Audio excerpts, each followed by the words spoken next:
आप सभी को मेरा नमस्कार। जैसा मैंने अपनी पिछली वीडियो में बताया था कि मनुस्मृति पर समय समय पर इतने विवाद सुनकर मैंने आखिरकार मनुस्मृति पढ़ ही ली। पिछली वीडियो में मैंने बताया था कि किस तरह मनुस्मृति ने शूद्रों पर सो कोल्ड अत्याचार किए और ये बुक कितनी सो कोल्ड ब्राह्मणिकल है। मनुस्मृति को लिबरल्स शरिया से इक्वेट करते हैं और कहते हैं कि ये महिला विरोधी है। अब आज देखते हैं कि मनुस्मृति और कुछ अन्य ग्रंथों में महिलाओं की स्थिति कितनी खराब थी। वीडियो एंड तक देखना, नहीं तो बेवजह गालियां दोगे। तो चलिए बिना किसी विलंब के शुरू करते हैं। मनुस्मृति महिलाओं को पढ़ने की स्वतंत्रता तो बिल्कुल नहीं देती थी। प्रमाण चाहिए तो ये लो। मनुस्मृति अध्याय 2 का श्लोक 158। स्त्रियो रत्नान्यथो विद्या धर्म शोचम सुभाषितम विविधानि च शिल्पानि समादेयानि सर्वतः। अर्थात उत्तम गुणवती स्त्री, नाना प्रकार के रत्न, उत्तम विद्या, धर्माचरण, तन मन स्थान आदि की पवित्रता, श्रेष्ठ भाषण और नाना प्रकार की शिल्प विद्या और विज्ञान और कारीगरी सब देशों तथा सब मनुष्यों से ग्रहण कर ले। अरे यहाँ तो महिलाओं को सब सीखने को कह दिया। शायद श्लोक गलत होगा। मनुस्मृति दबा के दहेज लेने को भी कहती है, मतलब कन्या पक्ष को लूट लो, बिल्कुल लूट लो। प्रमाण ये रहा। मनुस्मृति अध्याय 3 श्लोक 32। स्त्री धनानि तु ये मोहादुपजीवन्ति बान्धवः नारी यानानि वस्त्रं वा ते पापा यान्यत् धोगितम। अर्थात जो वर के बांधव यानी पिता, माता, बहन, भाई आदि संबंधी लोभ या तृष्णा के वशीभूत होकर कन्याओं के धन को, कन्या पक्ष की सवारी या वस्त्रों आदि को ग्रहण कर उनका उपभोग करते हैं, वे पापी लोग नीच गति को प्राप्त होते हैं, अर्थात उनका पतन होता है। अब फिर से वही हो गया। मनुस्मृति तो दहेज के अगेंस्ट निकली। अब लिबरल्स कैसे हजम करें इस बात को? चलो कोई बात नहीं, आगे देखते हैं। मनुस्मृति कहती है कि कुल की महिलाओं का शोषण करो, वो भी दबाकर। कैसे? ये देखो, मनुस्मृति अध्याय 3 श्लोक 35। पितृभिर्भ्रातृभिश्चैतः परिभिर्देवरस्तथा पूजा भूषयित्वाश्च बहु कल्याण विपत्सुभिः। अर्थात अपना बहुत कल्याण चाहने वाले पिता, माताओं और भाइयों को, पति और पत्नी के भाइयों को चाहिए कि इन स्त्रियों के अर्थात पुत्री, बहन, पत्नी, भाभी आदि को आदर सत्कार दे और वस्त्र आभूषण से सुशोभित रखे। मनुस्मृति अध्याय 3 श्लोक 37। शोचन्ति जामयो यत्र विनश्यत्याशु तत्कुलम। अर्थात जिस कुल में स्त्रियों पर अत्याचार होता है, वे शोकातुर रहती हैं, उस कुल का शीघ्र ही नाश हो जाता है। मनुस्मृति अध्याय 3 श्लोक 36। यत्र नार्यस्तु पूज्यन्ते रमन्ते तत्र देवताः यत्रैतास्तु न पूज्यन्ते सर्वासत्राफलः क्रियः। अर्थात जिस कुल में नारियों की पूजा अर्थात आदर सत्कार होता है, निश्चय ही उस कुल में दिव्य गुण और दिव्य भोग प्राप्त होते हैं, और जहाँ इनका उत्पीड़न होता है उस कुल में गृहस्थ संबंधी सब क्रियाएं निष्फल हो जाती हैं। मनुस्मृति अध्याय 3 श्लोक 38। जामयो यानि गेहानि शपन्त्य प्रतिपूजितः तानि कृत्या हतानीव विनश्यन्ति समन्ततः। अर्थात परिवार में निरादर और तिरस्कार प्राप्त करने वाली स्त्रियां जिन घरों को शाप देती हैं अर्थात क्रोधित होकर कोसती हैं, वे कुल सभी प्रकार से सामूहिक विनाश की ओर जाते हैं, अर्थात नष्ट भ्रष्ट हो जाते हैं। अरे बाप रे, अगर ऐसे ही श्लोक लिबरल्स का प्रोपेगेंडा तोड़ते रहे तो ये लिबरल्स क्या करेंगे? कुल की महिलाओं का सम्मान भंग करो, ऐसा कहती है मनुस्मृति।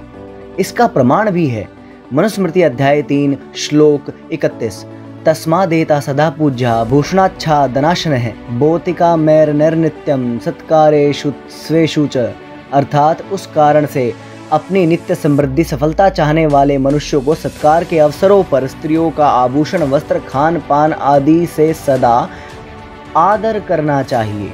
मनुस्मृति अध्याय 3 श्लोक 42। स्त्रियां तु रोचमानायां सर्वं त्रोचते कुलम तस्यां तव रोचमानायं सर्वमेव न रोचते। स्त्री की प्रसन्नता से संपूर्ण कुल में प्रसन्नता आ जाती है और स्त्री के अप्रसन्न होने से घर में कुछ भी प्रसन्नतादायक नहीं रहता। ये तो पक्का झूठ है। मनुस्मृति महिलाओं को प्रसन्न रखने की बात कैसे करेगी? ये तो शरिया के इक्विवेलेंट है ना। अब भ्रूण हत्या के विषय में मनुस्मृति क्या कहती है, ये देखते हैं। भ्रूण हत्या का तो 100% निर्देश दिया हुआ है मनुस्मृति में। मनुस्मृति अध्याय 8 श्लोक 193। अन्नादे भ्रूणः मार्ष्टिपत्यो भार्यापचारिणी, अर्थात भ्रूण हत्या करने वाला उसके यहाँ भोजन करने वाले को भी निंदा का पात्र बना देता है। अर्थात मनुस्मृति भ्रूण हत्या के भी अगेंस्ट थी। मनुस्मृति ही नहीं, तैत्तिरीय ब्राह्मण ग्रंथ में भी महिलाओं को पुरुष से नीचे रखा गया है। प्रमाण मैं आपको देता हूँ। तैत्तिरीय ब्राह्मण ग्रंथ के इन वाक्यों पर ध्यान दें। अयज्ञो विष अपत्निकः, अर्थात पत्नी के बिना पति द्वारा आयोजित यज्ञ पूर्ण नहीं होता, अतः पत्नी के साथ यज्ञ करना चाहिए। यद्वै पत्नी यज्ञ करोति तत्मिथुनम, अर्थात पत्नी जो यज्ञानुष्ठान आदि करती है वह पति पत्नी दोनों का कार्य है। अर्धात्मा व एष यजमानस्य यत पत्नी, अर्थात यज्ञानुष्ठान करने वाले यजमान की पत्नी उसका आधा भाग और उसकी आत्मा है। जगन्नार्धो व एष यज्ञस्य यत पत्नी, अर्थात यज्ञ रूपी शरीर का आधा भाग पति और आधा भाग पत्नी है। और घर की संपत्ति में तो महिलाओं का कोई हक होता ही नहीं था। ये तो बिल्कुल प्रमाणित बात है मनुस्मृति में। मनुस्मृति अध्याय 1 श्लोक 56, स्वेभ्यो अशेभ्यस्तु कन्याभ्यः प्रदद्युर्भ्रातृः पृथक् स्वातस्वान्दशाचतुर्भागं पतितः स्युर्दित्सवः, अर्थात सब भाई अविवाहित बहनों के लिए पृथक पृथक चतुर्थांश भाग अपने भागों से देवे। जो भाई ऐसा ना करे वो पतित, दोषी और निंदनीय माना जाए। अरे देखा, हम सही कह रहे थे। आखिरकार बहनों का हिस्सा कम हो गया, उन्हें डायरेक्टली कोई हिस्सा नहीं मिला, बल्कि भाई अपने हिस्से में से 1/4 उन्हें देंगे। चलो देखते हैं उनको हिस्सा कैसे कम मिलता है। मान लो माँ बाप के पास 80 रुपये थे और जो उन्होंने भाइयों को 20 रुपये दे दिए। वैसे तो अगर पाँचों में डिवाइड होते तो सबको 16 रुपये मिलते, लेकिन अब भाई अपने हिस्से में से 1/4 हिस्सा यानी 20 का 1/4 5 रुपये अपने अपने हिस्से में से देंगे। तो जो 4 भाई थे उन्होंने 5 20 रुपये बहन को दे दिए। तो इस हिसाब से तो बहन का जो हिस्सा है वो ज़्यादा हो गया ना। चलो कोई बात नहीं, ये गलत होगा, आगे देखते हैं।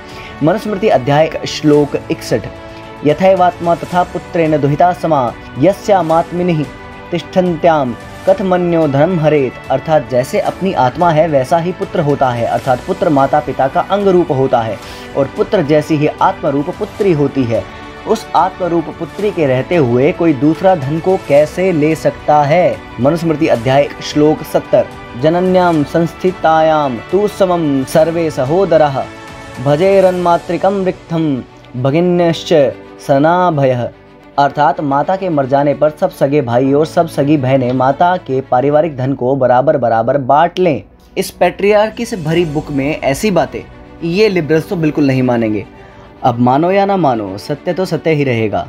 यहाँ ध्यान देने वाली बात यह है कि इस पुस्तक को उस समय लिखा गया था जब बाहर के कामों में मसल्स का रोल ज़्यादा रहता था, तो इसलिए महिलाओं के बाहर के काम करने की चर्चा कम है। हमारा भारतीय इतिहास मैत्री और गार्गी जैसी ज्ञानवान और लक्ष्मीबाई और रुद्रमा देवी जैसी योद्धाओं से भरा पड़ा है। फिर भी हमें पितृसत्तात्मक कहा जाता है क्योंकि अधिकांश भारतीयों को अपनी धरोहर पढ़ने का समय ही नहीं है। पर चिंता ना करें, सत्यमेव जयते। जय श्री हरि।